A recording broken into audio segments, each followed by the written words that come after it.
leímos Segunda de Reyes, acaba con la cautividad de Judá, en donde iba a estar 70 años, si lo recuerdan. Y el libro que continúa esta historia es Esdras. Y en el libro de Esdras surge un personaje que me llama mucho la atención y que me desconcertó mucho rato. Ayer en la noche estuve leyendo, hoy en la mañana estuve leyendo, pero finalmente creo que es algo de parte de Dios que hoy debemos hablar. Le pido a Dios que me dé la claridad para poderles exponer las ideas el día de hoy, porque tenemos que leer Isaías, tenemos que leer Daniel, tenemos que leer Esdras, tenemos que citar Jeremías, tenemos que leer Segunda de Reyes. Entonces que Dios nos dé gracia y lo podamos ir agarrando poco a poco, amén. Vamos a empezar con Esdras en el capítulo 1, vamos a leer todo el capítulo 1, amén.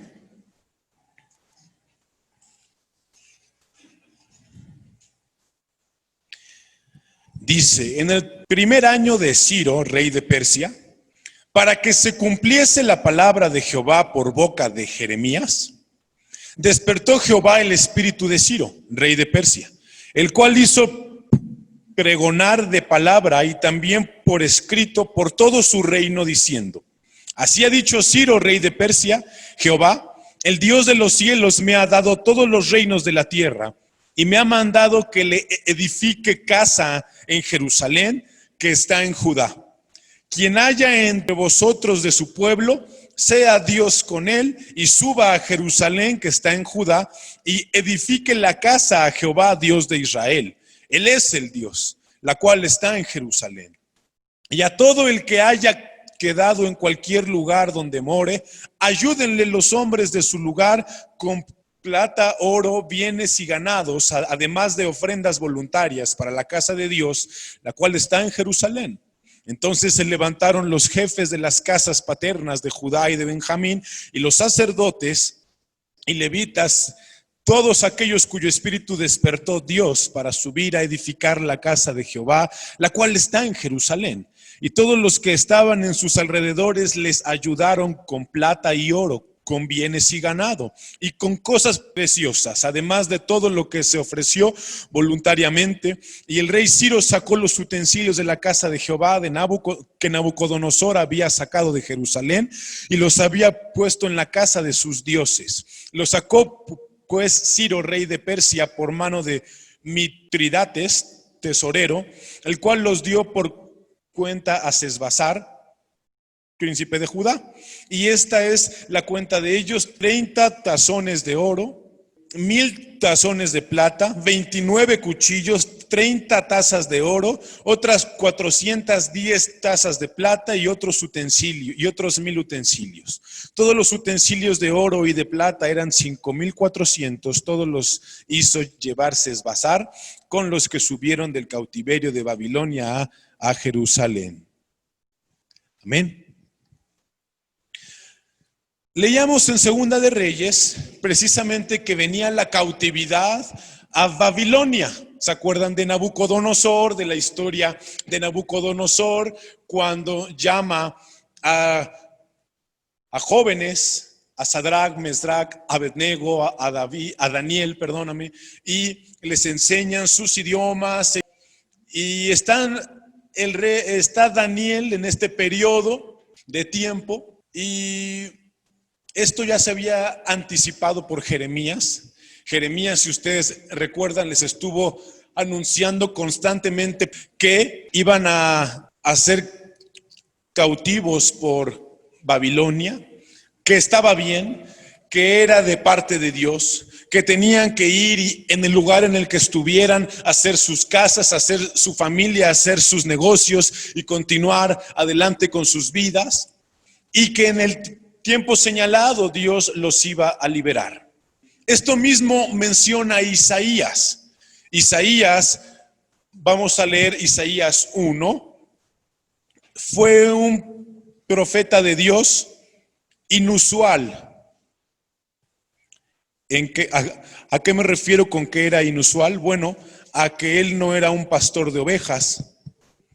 Él era un hombre acomodado en la nación de Israel. él tenía recursos, no era una persona que andaba en el desierto y etcétera, no era una persona con recursos, era una persona con educación, era una persona con diferentes habilidades. Y dice en el versículo 1, visión de Isaías, hijo de Amós, la cual vio acerca de Judá y Jerusalén en días de Usías, Jotam, Acaz y Ezequías, reyes de Judá. Nosotros ya estudiamos sobre Usías y Ezequías, ¿sí se acuerdan? Los otros dos reyes los mencionamos, aunque no nos metimos muy a fondo.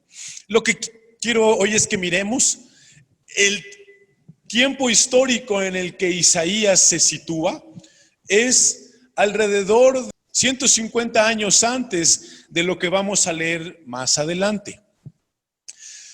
Isaías era el hijo de Amós, nos dice, y estuvo activo su ministerio a lo largo de 4 reyes. ¿Estamos claros hasta ahí? Sin embargo, hay algo inusual con el libro de Isaías.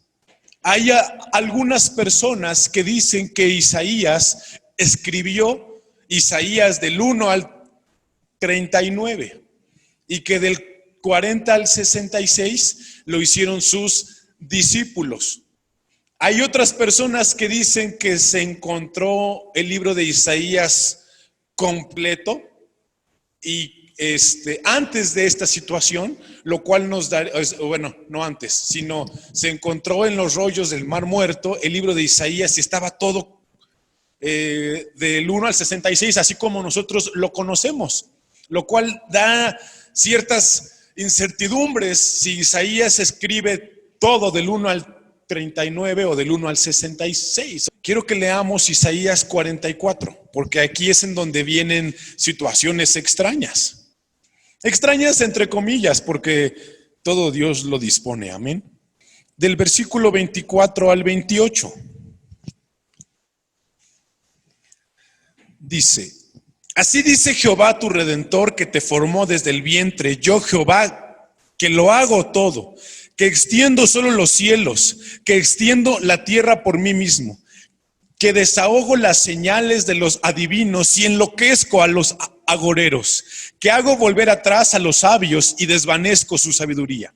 Yo, el que despierta la palabra de su siervo y cumple el consejo de sus mensajeros, que dice a Jerusalén, serás habitada, y a las ciudades de Judá reconstruidas serán, y sus ruinas reedificaré. Que dice a las profundidades, secaos, y tus ríos haré secar. Que dice de Ciro, es mi pastor y cumplirá todo lo que yo quiero. Al decir a Jerusalén, serás edificada, y al templo serás fundado. En el capítulo 45, así dice Jehová a su ungido, a Ciro, el cual tomé yo por su mano derecha para sujetar naciones delante de él y desatar lomos de reyes para abrir delante de él puertas, y las puertas no se cerrarán. Yo iré delante de ti y enderezaré los lugares torcidos y quebrantaré puertas de bronce y cerrojos de hierro haré pedazos. Y te daré los tesoros escondidos y los secretos muy guardados para que sepas que yo soy Jehová, el Dios de Israel, que te pongo nombre. Por amor de mi siervo Jacob y de Israel mi escogido, te llamé por tu nombre. Te puse sobrenombre aunque no me conociste. Yo soy Jehová y ninguno más hay. No hay Dios fuera de mí. Yo te ceñiré aunque tú no me conociste. Se lo repite. Para que se sepa desde el nacimiento del sol y hasta donde se pone que no hay más que yo. Yo Jehová y ninguno más que yo, que formó la luz y creó las tinieblas, que hago la paz y creo la adversidad. Yo Jehová soy el que hago todo esto. ¿Qué tiene de interesante? Les repito, Isaías obra o tiene su ministerio en los reyes de Usías. El último rey es Ezequías, y de Ezequías a esta fecha ya pasaron 190 años, es decir, de el rey Ezequías a Esdras 1:1 pasaron 190 años. Lo maravilloso de esto es, si escribió el libro de Isaías del 1 hasta el final, él recibió la visión acerca de Ciro.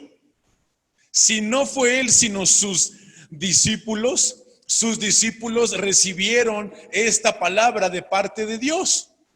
El libro en Isaías 1:1 nos dice que este libro es la visión de Isaías, de lo que iba a acontecer en el futuro. Es como el libro de Apocalipsis. Juan, no podemos decir que el Apocalipsis lo escribieron los discípulos o los cristianos 2000 años después, aunque esté ocurriendo lo que dice hoy en día en Apocalipsis.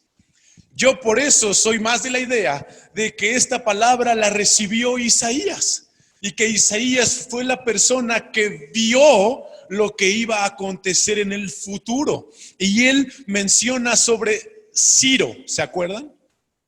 Ciro, el que leímos en Esdras 1:1, en el que leímos que Dios despertó su espíritu y que despertó su espíritu para permitirle a los cautivos de Babilonia que volvieran a Jerusalén, a Judá, a construir nuevamente el templo. Hay varias cosas que debemos hoy de situar en la historia. Ciro era rey de Persia, no de Babilonia, aunque también se le da ese título. Pero ¿cómo sucede? Bueno, Babilonia con Nabucodonosor se hace un imperio poderosísimo. Se apaña a los israelitas y a muchas otras naciones y las lleva cautivas a Babilonia. En Babilonia él agarra y junta las imágenes de todos los dioses de las naciones a las que iba. En el caso de Israel, como ellos no tenían imágenes, lo que hace es agarrar los utensilios.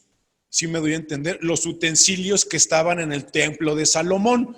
Está esta situación y tú y yo ya conocemos lo que pasa en ese ínter, o si no, repasa el libro de Daniel. Y después de Babilonia viene el imperio de los persas. Ciro el Grande, así se le conoce en la historia de la humanidad, lo que hizo fue algo interesante. Babilonia pasa por el río Éufrates, me parece.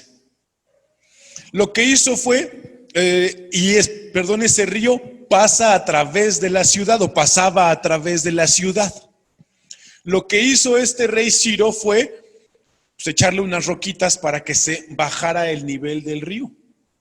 Y cuando se bajó el nivel del río, hizo que sus ejércitos marcharan sobre el río, para que sonara como que era el río, y para que pasaran por debajo de los muros de Babilonia.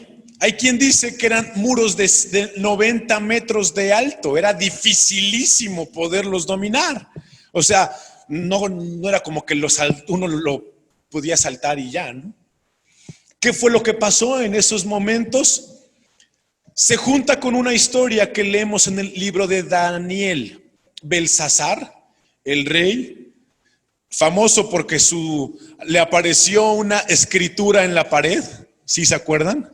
Escrito con sangre que había sido pesado y que iba a ser eliminado.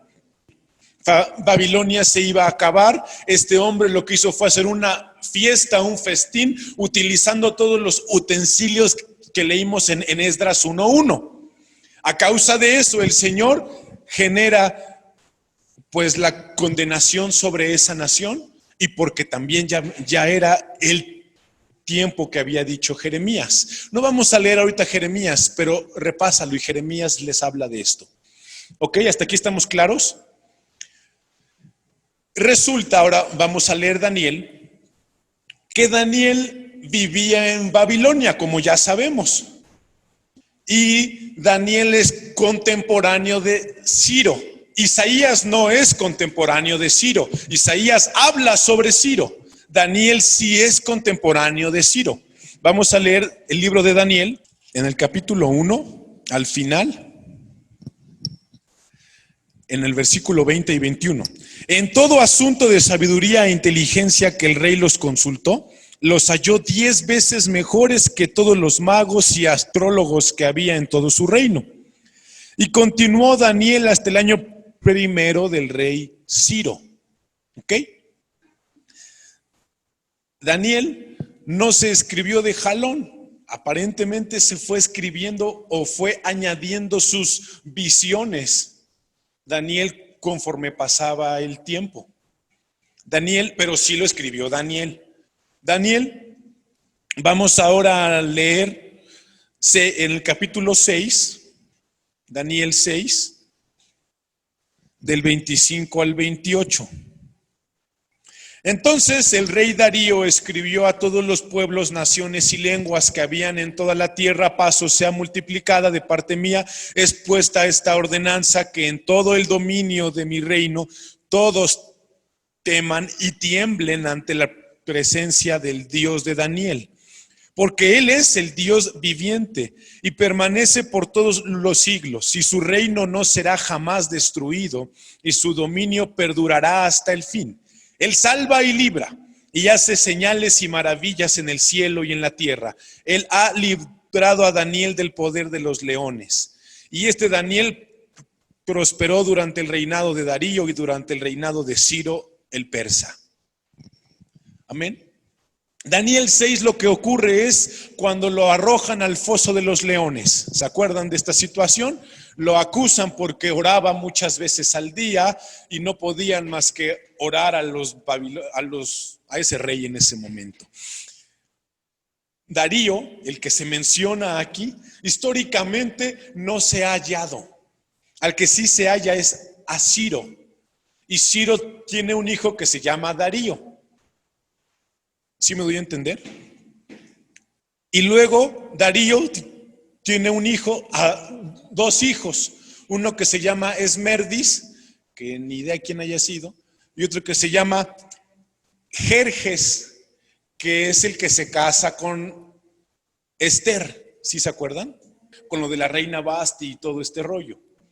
Darío, su hijo, el hijo de Ciro, no es el Darío al que vence Alejandro Magno, ese era Darío III. Es lo malo de que se llamen igual que el papá y que el abuelo y que el bisabuelo, por eso uno se va confundiendo a Siria ya de repente.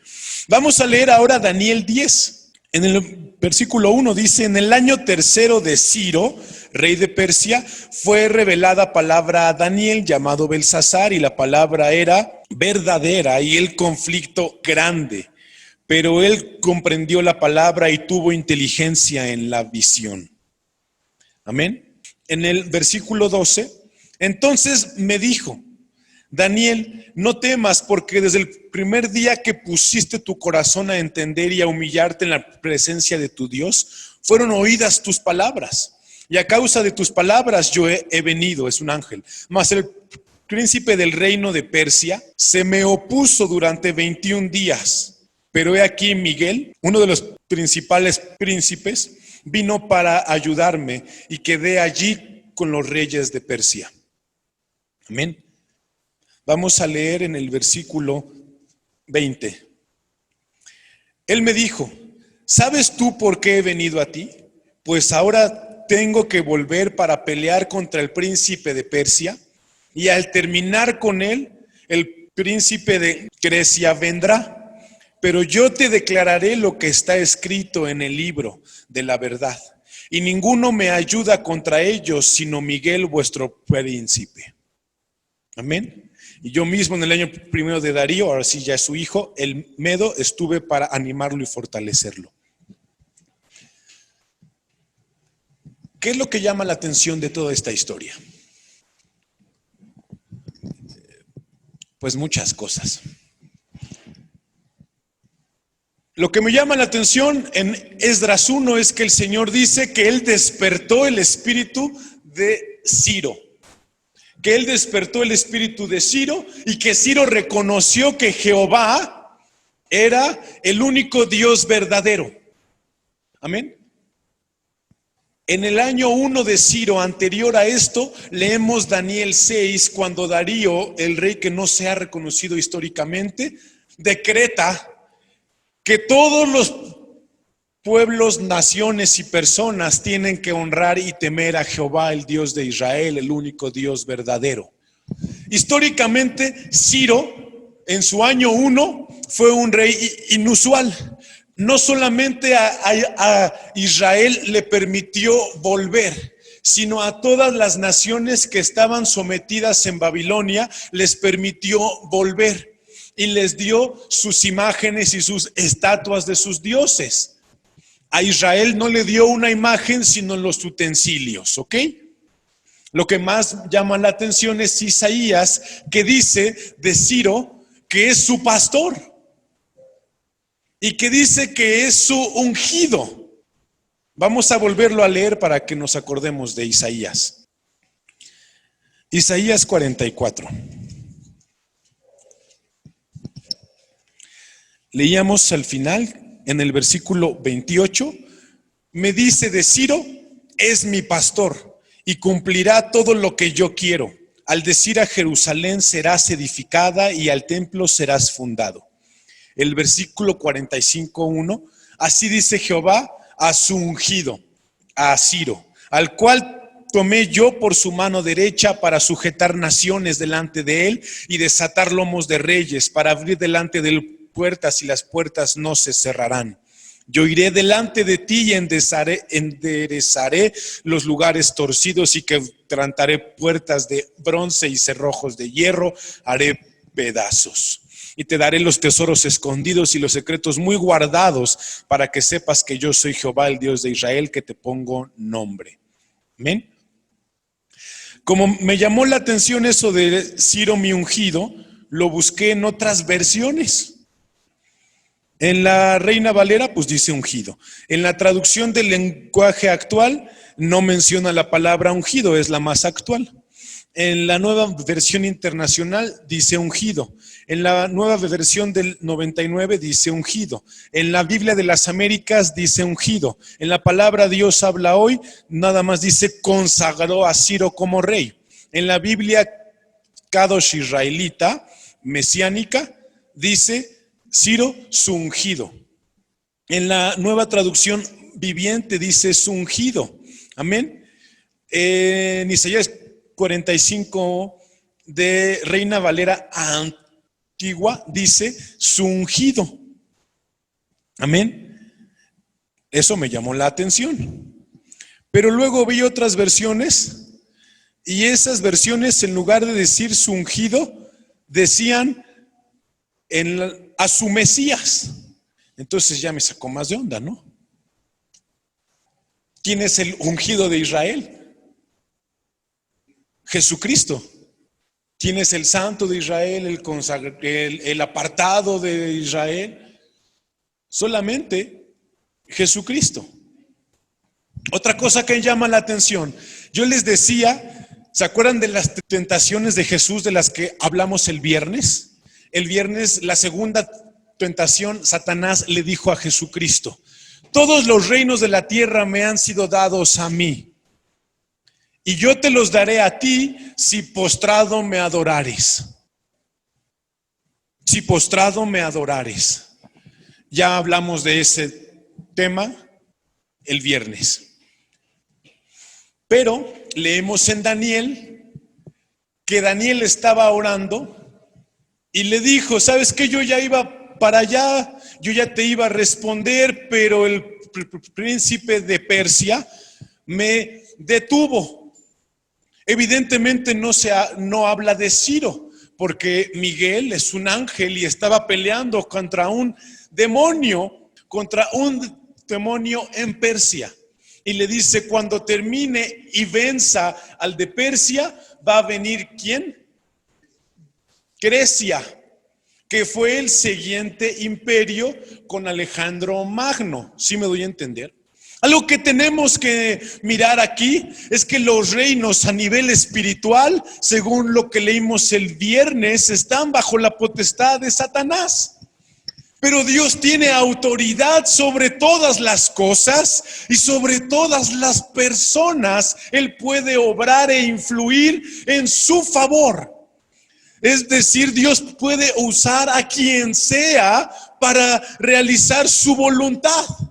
aunque estaba por encima de Ciro un demonio con el que Miguel luchaba, despertó el espíritu de Ciro para liberar a Israel y a otros más. Israel dijo: este Ciro Dios lo ungió, a este Ciro Dios lo está utilizando, a este Ciro Dios lo agarró de la mano derecha y lo llevó para liberar a reyes y a naciones y a personas, y le abrió unas puertas que no van a poder cerrar porque Dios así lo estableció. Pero en Isaías 2 veces menciona que Ciro no conoció a Dios. Eso saca de onda más. O sea que lo ungió, lo usó en beneficio de Israel, lo bendijo, pero no lo conoció Ciro a él personalmente. Qué delicado. Amén. Yo creo lo que dice la palabra de Dios. Por eso es que, aunque me surgió la duda y busqué si la palabra ungido en otras versiones cambiaba, solamente en las más actuales. En las anteriores no cambia.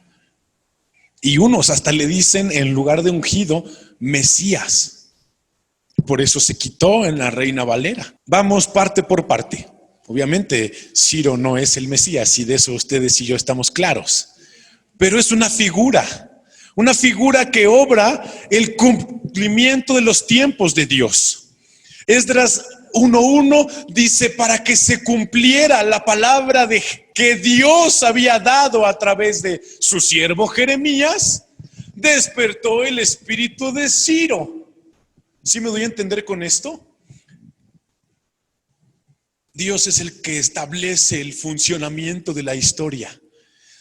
Dios es el que establece lo que va a ocurrir y cuándo va a ocurrir. Los demonios tienen autoridad. Son demonios por encima de una nación, que afectan su forma de pensamiento, que afectan su corazón, que afectan sus deseos, sus intenciones, etcétera, etcétera. Los mantienen ciegos a la verdad de Dios.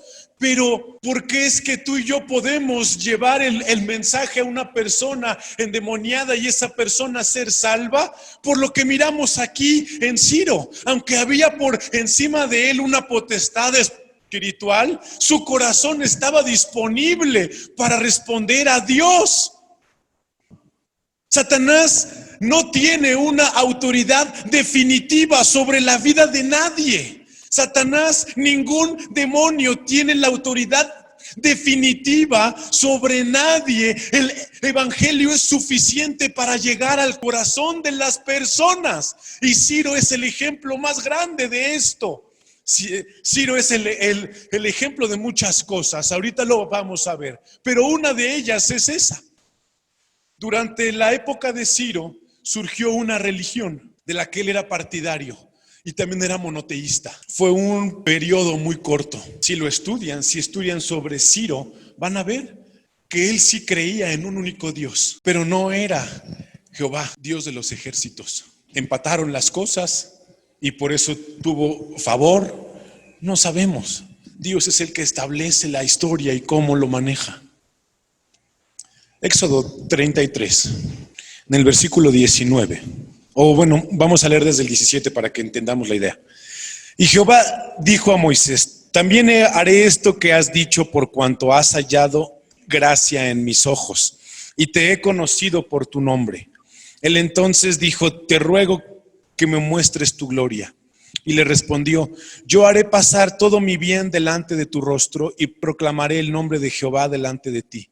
Y tendré misericordia del que tendré misericordia, y seré clemente para con el que seré clemente. Dijo más: no podrás ver mi rostro, porque no me verá hombre y vivirá. Y me dijo aún Jehová: he aquí un lugar junto a mí, y tú estarás sobre la peña. Y cuando pase mi gloria, yo te pondré en una hendidura de la peña, y te cubriré con mi mano hasta que haya pasado. Después apartaré mi mano y verás mis espaldas, mas no se verá mi rostro. Amén. El énfasis de hoy está en el versículo 19. Dice: y tendré misericordia del que tendré misericordia, y seré clemente con el que seré clemente. Amén. ¿Quién es el hombre para juzgar a Dios? ¿Quién es el hombre para decirlo? No, Señor, tú no puedes usar a una persona que no cree en ti. Nosotros no somos nadie para juzgar a Dios. Lo que sí miramos en Isaías es que no conoció a Jehová. Quiere decir que aunque él fue un medio de salvación para Israel, aunque él fue un medio útil para el reino de Dios, no quiere decir que es salvo. No quiere decir que va a estar junto con nosotros en la eternidad. Decía Jesucristo, en aquel tiempo muchos me dirán, Señor, Señor, en tu nombre echamos demonios, en tu nombre profetizamos. Y yo les diré, yo no te conocí, pero no había nadie más que lo hiciera. Se necesitaba hablar lo que se necesitaba hablar, y tú lo hablaste, pero tú y yo no somos conocidos. Eso está pues tambaleante, ¿sí o no? Porque yo hace unos meses les compartía que Dios puede utilizar a una persona para sus fines, y la persona beneficiarse o no beneficiarse de ello. Dios marca una línea y dice, así van a ocurrir las cosas. Quien se alinee a ello voluntariamente lo voy a bendecir. Quien se someta a mí voluntariamente lo voy a bendecir. Quien acepte mi señorío lo voy a bendecir. Y quien no, simplemente ibas pasando por ahí y necesitaba mencionar la palabra. Esdras lo dice muy claramente. Se cumplió el tiempo. Se cumplió el tiempo que había dicho Jehová a través de Jeremías. Ya eran los 70 años, ya se necesitaba liberar a Israel, porque Dios así lo había dispuesto, porque Dios así lo había establecido. ¿Sí me doy a entender con esto? ¿Y cómo lo hizo? Dios tiene sus medios, Dios tiene sus mecanismos, Dios tiene sus formas. ¿Sí me doy a entender, mis hermanos? Lo que me llega a pensar muchas cosas. El mundo necesita escuchar el evangelio por todos lados. Dice la palabra, por todos lados, todo oído va a escuchar el evangelio de Jesucristo. Y cuando todo mundo escuche el evangelio de Dios, entonces vendrá el fin. Existe entonces la posibilidad de que otras personas que no conocen a Dios anuncien el evangelio de Dios, porque los que aparentemente sí lo conocen no lo sirven y no responden a ese llamado. No quiere decir que entonces, mi hermano, esa gente va a ser salva. Simplemente quiere decir que tú vas a ser más condenado, porque ellos que no conocían fueron medios utilizados por Dios. Pero tú que aparentemente sí lo conocías, no respondiste y no obedeciste a Dios como debías de obedecerlo. Ahora, esta situación de Ciro no es rara. ¿Se acuerdan cuando leímos de Necoa, el faraón? Que las palabras son muy claras. El faraón de Egipto le dice a este rey, Jehová me envió a destruir a Asiria, apártate, porque yo la tengo que ir a destruir. Dios me dijo que me apresurara. ¿Y qué hizo este hombre? Se le opuso. Pero ¿cómo lo redacta la palabra en Segunda de Crónicas? Se opuso a Dios. Necoa no era Dios, para nada era Dios. Pero él estaba siguiendo las indicaciones. ¿De quién? De Dios. Jerjes, el esposo de Esther, no era judío, pero beneficia a los israelitas. ¿Por qué? Porque los planes de Dios se van a cumplir en la humanidad. Es una oportunidad participar de su reino. Es una oportunidad ser su súbdito. Porque hoy tenemos que entender esto. Él es el Rey de Reyes. Él es el Señor de Señores. Quieras o no, Él tiene la autoridad y la potestad sobre ti, sobre Satanás, sobre este mundo. Él puede utilizarnos para que su voluntad se realice. Pero lo importante no solamente es ser utilizados, sino ser sus siervos, ser sus hijos, ser parte de su reino, voluntariamente movernos en esa línea. La figura histórica mesiánica que tenía Ciro fue la de libertar a la nación de Israel y darles la oportunidad de volver y de reedificar el templo. Eso lo hizo Jesucristo. Él vino a traer libertad. Y dice en el Evangelio según San Juan, Él vino a traer a que los hombres lo pudieran adorar y en espíritu y en verdad. Le decía, mira, ya no va a importar si es en este monte, si es en el otro monte. Lo que importa son los tiempos. Los tiempos vienen ya en el que se necesita adoradores en espíritu y en verdad. ¿Sí me doy a entender, mis hermanos? Vivimos en esa época. Volvemos a esos tiempos en los que el Señor ya viene, en los que el Señor viene por su iglesia. Él decía, y cuando venga, ¿hallaré fe en la tierra? Yo estaba pensando, bueno, ¿y cuál va a ser el detonante de la persecución? ¿Cuál va a ser el detonante del avivamiento? ¿Qué es lo que va a pasar? Porque yo veo que la iglesia no se mueve. Y el Señor me dio una advertencia. Si no lo hace la iglesia, de cualquier forma va a ocurrir. Yo voy a hacer que ocurra.